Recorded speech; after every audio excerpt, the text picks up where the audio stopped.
네, 안녕하세요 여러분들. 자, 이번에는 마지막으로 이 냉전 체제가 해체되는 과정에 대해서 공부할 거예요.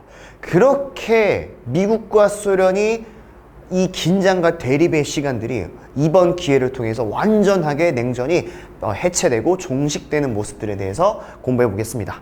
현재 냉전이 없죠? 그렇죠, 여러분들? 그러면 이 냉전이 붕괴되는 시점이 어디서부터냐? 1980년대 후반부터 진행이 됐다고 볼 수가 있겠습니다. 자, 그러면 어떻게 이 냉전 체제가 종식이 되었고, 그리고 냉전이 종식된 이후에는 어떠한 체제로 이 세계 각국들이 변해갔는지 그 과정에 대해서 알아볼게요. 자, 보겠습니다, 여러분들. 자, 오늘 수업 역시 여러분들 올 판서입니다. 100% 판서니까 여러분들이 잘 따라와 주시기 바랍니다. 자, 먼저 갈게요. 1번. 소련부터 한번 가볼게요. 소련. 이 소련이라는 나라는 한때는 어떻습니까? 이 미국과 자웅을 다룰 정도로 정말 이 세계 초강대국 중에 하나였던 나라였죠. 그죠? 이 소비에트 연방. 이렇게 잘 나갔던 소련이 이 1970년대에 접어들게 되면 여러 가지의 시장 실패를 겪게 됩니다. 뭐 내부적으로도 혼란스럽고, 그다음 외부적으로 봤을 때도 소련의 경제 체제가 조금씩 이런 내부적인 이런 모순들로 대립되다 보니까 소련의 모습이 침체되는 모습이 보여져요. 자, 그래서 제가 이야기하고 싶은 무슨 뭐냐면, 자, 이 소련이 이렇게 가면 될 것 같아요. 1970년대 이후 이 경제 체제가 문제가 많았다는 거예요? 문제가 적었다는 겁니까? 여러 가지의 모순들이 생겨나게 되는 겁니다. 1970년대 이후부터. 왜 그럴까요? 여러분들, 이 소련이라는 체제가 가지고 있는 경제 체제가 바로 공산주의지 않습니까? 이 공산주의가 뭡니까? 모두가 평등한 이러한 체제를 가리켜서 이 공산주의라고 합니다. 근데 문제는 이 공산주의라는 체제가 모두가 평등하고 실업률은 없고 실업자는 없는 그런 사회를 꿈꾸다 보니까 여러 가지의 모순들이 나타나기 시작하는 거야. 뭐 여기에서 제가 실질적으로 예를 들자면 너무 길어지니까 생략을 좀 할게요. 어찌됐든 이렇게 소련이 내부적으로 침체를 겪게 돼. 반면에 미국은 어떻습니까? 이 미국이란 나라는 자본주의 체제를 등에 업고 굉장히 어떻습니까? 계속적으로 성장하는 모습을 보인 반면에 소련은 내부적으로 이제 모순을 겪게 됐다는 거예요. 그래가지고 여러분들 이제 어떻게 되냐면 1980년대가 되잖아요. 이 1980년대가 되면은 새로운 양상들이 펼쳐지게 됩니다. 어떤 양상들이 펼쳐지냐? 바로 이 인물이 있거든요. 이 사람이 바로 이 소련의 대표적인 이 정치 지도자인데, 이 사람 이름 좀 얘기해 줄게요. 이 사람 이름을 우리는 고르바초프라고 합니다. 이 고르바초프. 1930년생이고 여러분들 이분이 굉장히 어떻습니까? 머리가 좀 탈모가 좀 오셨는데 굉장히 재밌으신 분이에요. 어쨌든 이 고르바초프라는 분이 어떤 정책을 취했냐면, 보실게요. 개혁과 이제 개방 정책을 추진하려고 합니다. 이 말이 무슨 말이냐면, 당시 소련은요, 이 공산주의 체제를 받아들였고 그렇게 실시했던 국가입니다. 그렇기 때문에 그 이전의 체제였던 이런 시장 경제 체제, 미국이 받아들였던 이런 자본주의적 시스템을 절대로 인정하지 않았습니다. 하지만 너무나 많은 불만들을 겪고 모순들을 겪다 보니까 이 소련의 서기장이었던 이 고르바초프가 이젠 정신을 차릴 때가 됐다. 우리 소련도 뭐 하자? 개혁 개방 정책을 해야 된다 라는 목소리가 나오기 시작하는 겁니다. 자, 그래서 이 개혁을 뭐 좀 어려운 말로 페테르스트로이카라고도 하고 개방 정책을 글라스노스트라고도 하는데, 이것까지는 제가 안 써도 될 것 같아요. 제일 중요한 건 뭐냐면, 이 고르바초프가 추진했던 정책은 한마디로, 자, 시장 경제 체제를 그전까지는 어떻습니까? 부인했다는 거지. 하지만 이 시장 경제를 받아들이지 않자 적극적으로 받아들이는 그런 모습들을 보여주는 게 이 고르바초프의 이 개혁 개방 정책이 되겠습니다. 여기까지 했습니까? 이렇게 해서 1980년대가 되면은 이 잘 나갔던 소련이 내부적으로 모순을 통해, 그리고 고르바초프를 통해서 이 소련의 시장 경제는 실패했다라는 그런 모습들을 보여줌으로써 소련은 완전히 흔들리기 시작합니다. 그리고 여러 가지의 과정을 거쳐서 드디어 여러분들 이 소련이 어떻게 됩니까? 해체가 됩니다. 소련이 해체가 되고, 나중에 이제 소련은요, 이제 서기장 이런 국가들이 아니라, 이런 국가간이 아니라 정치 체제가 완전히 바뀌어요. 그래서 새로운 나라들로 독립하게 되는데, 소련이 해체되게 되는 과정 속에서 러시아를 중심으로 하는 새로운 연합 형태가 등장합니다. 그게 바로 뭡니까? 독립국가연합이라는 하나의 정치 체제가 도입되고요. 여기에 맹주는 그 이전에 소련의 모체가 되었던 러시아가 되겠습니다. 그러면서 현재도 이 러시아는 아무리 어떻습니까? 소련이 망했을지언정 이 러시아는 지금 2022년에 우리 세계를 봐도 명실상부한 강대국 중에 하나죠. 그렇죠?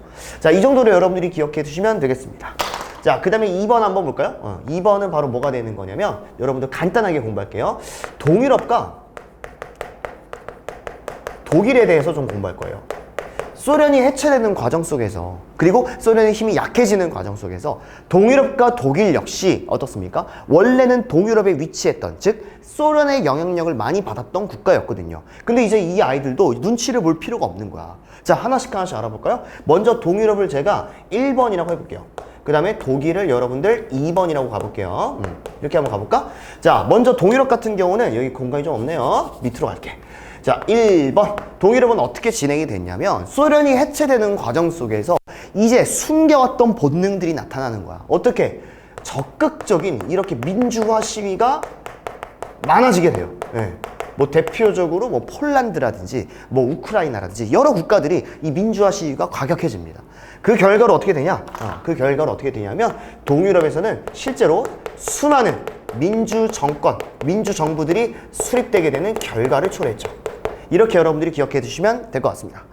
그 다음에 이제 두 번째로 우리가 기억해 줘야 되는 게 바로 독일입니다. 이 독일 같은 경우는 우리가 예전에 냉전 체제에 대해서 설명할 때 짤막하게 설명드렸을 것 같은데 독일은 크게 얘들아 자 분단됐단 말이야. 우리나라랑 비슷해. 여기가 어디요? 동쪽에 있는 독일, 동독. 그 다음에 여긴 뭐가 되겠어요? 서쪽에 있는 독일이니까 서독이었단 얘기죠. 그죠? 근데 문제는 이 서독 아이들은 예전부터 이 자본주의 정권들의 지원을 받았고 동독 같은 경우는 동유럽에 위치해 있다 보니까 소련의 지원을 굉장히 많이 받았다는 거죠. 근데 이제 1970, 80년대 이후부터 되면은 이 동독 아이들이 서독 아이들보다 훨씬 더 못 살아. 그래가지고 어떻습니까? 이 동독에서 서독으로 탈출하는 사람들이 굉장히 많아져요. 알겠습니까? 그리고 이렇게 탈출하지 못하게끔 그 이전부터 장벽이 막 설치됐거든요. 이런 장벽들도 다 허물게 되고 베를린 장벽이라고 있습니다. 자, 이렇게 되면서 결국 독일도 어떤 과정을 거치게 되냐. 완전하게 독일이 통일이 됩니다. 하지만 중요한 것은요. 독일이 통일되는 과정에서 우리가 알고 있으면 좋은 건데 독일의 통일의 주역은 동독 중심이었을까요? 서독 중심이었을까요? 철저하게 서독 중심으로 이루어졌다는 사실 좀 여러분들이 기억해 두시면 되겠습니다.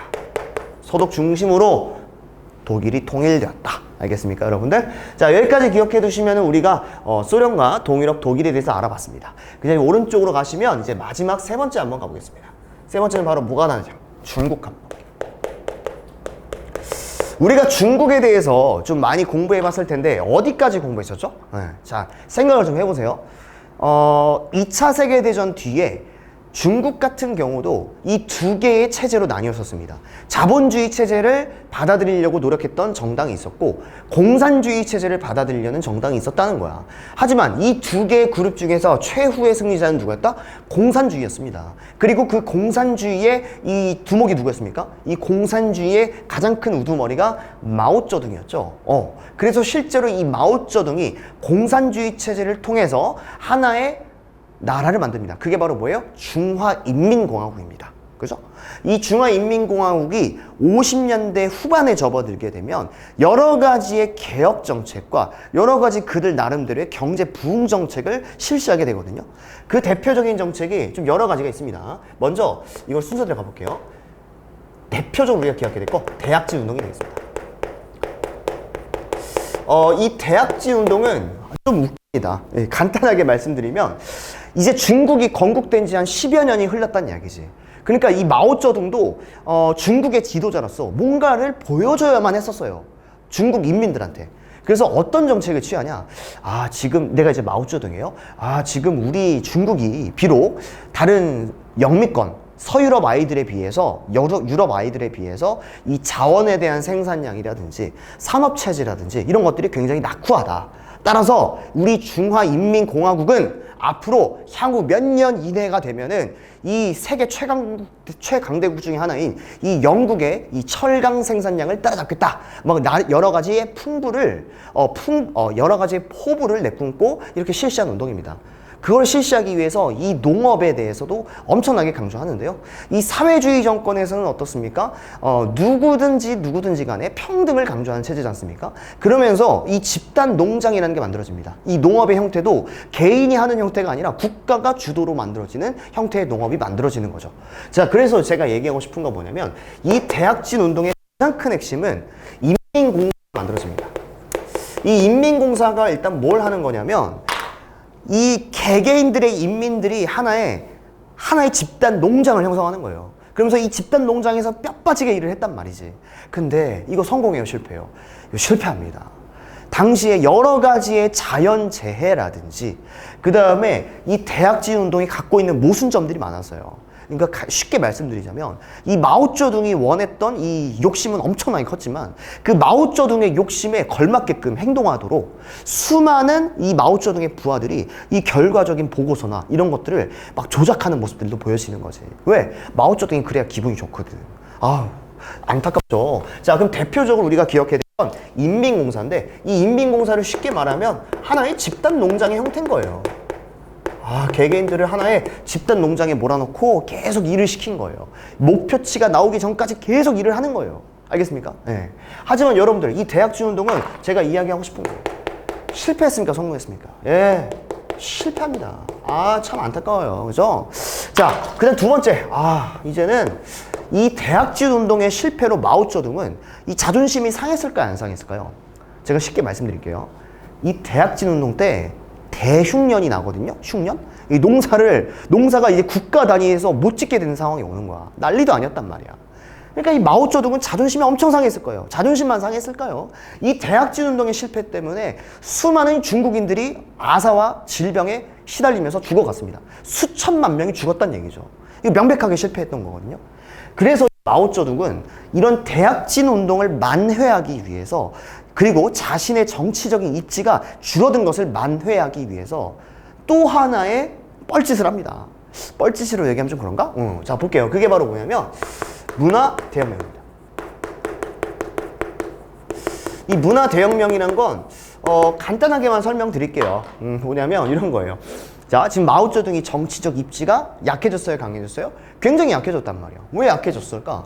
대학진 운동도 성공하지 못하고 실패했고 수천만 명이 죽었는데 지금 어떤 상황이야? 말이 안 되는 상황이잖아. 그렇게나 마오쩌둥을 믿고 따랐던 사람들조차도 마오쩌둥을 안 믿기 시작해. 저 사람 정치 잘하는 거 맞아? 이런 생각이 든단 말이야. 그래서 마오쩌둥은 이 문화대혁명을 실시합니다. 그럼 문화대혁명이 도대체 뭔데? 내가 마오쩌둥이에요? 자, 중국 인민들은 들어라.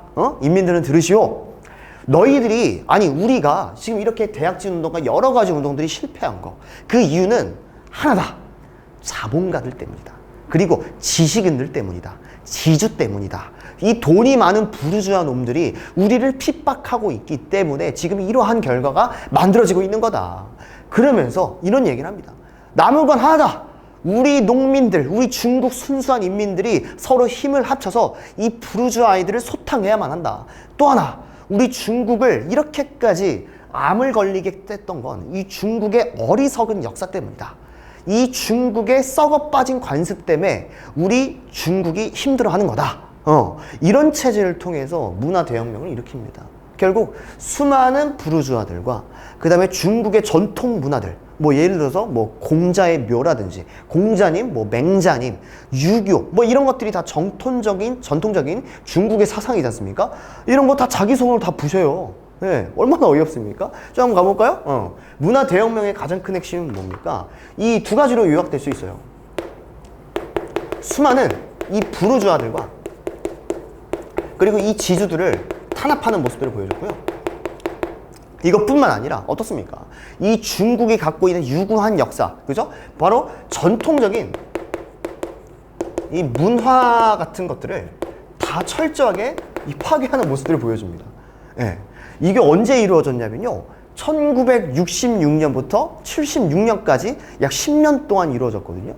그래가지고 이 수많은 후대 역사학자들이 이 문화대혁명의 문화 대혁명 사건 때문에 중국이 그만큼 경제 발전이 늦어졌다, 사회 발전이 늦어졌다라고 평가받는 사건 중에 하나가 이 문화 대혁명입니다.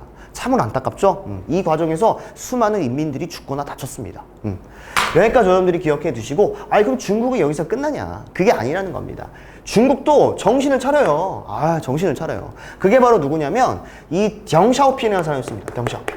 이 덩샤오핑이라는 사람이 여러 가지 정책을 취하거든요. 이 사람이 무슨 정책을 하냐? 개혁 정책을 실시합니다. 그러면 이 덩샤오핑의 이 개혁 정책이 뭐냐? 이 덩샤오핑을 한자로 얘기하자면 등소평이거든요. 이 등소평은 정신을 차려요. 이 1970년대부터 이 마오쩌둥이 행하는 이 문화 대혁명은 이건 실패한 거다. 이게 뭐 하는 거냐? 진짜 우리 중국 인민들이 잘 살려면 지금 우리 공산주의건 사회주의건 그게 중요한 게 아니다. 공산주의건 자본주의건 결국 우리 중국 인민들이 잘 살게끔 하면 되는 거 아니냐라는 실용적인 학설을 내세웁니다. 바로 그가 내세운 학설이 바로 뭐냐면 여러분 기억해 두시면 좋아요. 흑묘 백묘론입니다. 이 흑묘 백묘론이 뭐냐면 쉽게 얘기하자면 이런 겁니다. 흑고양이든 그 다음에 백고양이든 쥐만 잘 잡으면 그만 아니냐. 무슨 말인지 알겠습니까? 이걸 대입해 보자면 이런 겁니다. 그러니까 공산주의 체제를 선택하든 자본주의 체제를 선택하든 중국 인민들이 잘 살게 되면 그게 좋은 거 아닌가? 라는 실용적인 모습들로 다가가기 시작해요. 그 전에 있었던 이 마오쩌둥의 정통 사회주의랑은 좀 거리가 멀죠. 알겠습니까, 여러분들? 이게 바로 뭡니까? 이 등소평이 개혁 정책을 취했다는 거죠. 그게 바로 뭐다? 흑묘 백묘론이 되는 거고요. 그 다음에 이 흑묘 백묘론 말고도 우리가 기억해 줘야 될 게 대표적으로 이 시장 경제를 도입하는 모습들. 자본주의 체제를요. 시장 경제 체제를 도입하는 모습들을 보여줘요.